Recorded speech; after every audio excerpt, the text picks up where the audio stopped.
আমি সকালে একটা ভিডিও দিয়েছিলাম, আমাদের বাউরা প্রবাসী রোডের দুপাশে গাছ লাগিয়ে যে সৌন্দর্যটা উদযাপন করেছিলাম, একটু মন খারাপ হয়ে গিয়েছিল। আমাদের এই রাস্তা থেকে কিছু গাছ চুরি হয়ে গেছে। তো আমি অনেক ভাবলাম সৌন্দর্যটা নষ্ট হয়ে যাচ্ছে। ভিডিওটা পাওয়ার পর প্রবাস থেকে আমার ছোট ভাই আলামিন মনে অনেক কষ্ট নিয়ে আমাকে একটা কমেন্ট দিয়েছে। তো ভাই, তোমার কষ্টটা আমার অন্তরে লেগে গেছে।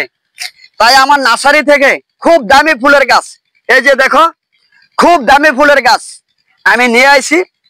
এই যে এখন ওই আমাদের ঘাটতি জায়গাতে আমি ওই ফুলের গাছগুলো লাগাবো। তোমরা মন খারাপ করবে না। আর ফখরুল ইসলাম, তুমিও খুব মন খারাপ করেছ। যাক, আমি এই গাছগুলি লাগিয়ে আমাদের ঘাটতিটা পূরণ করবো ইনশাল্লাহ।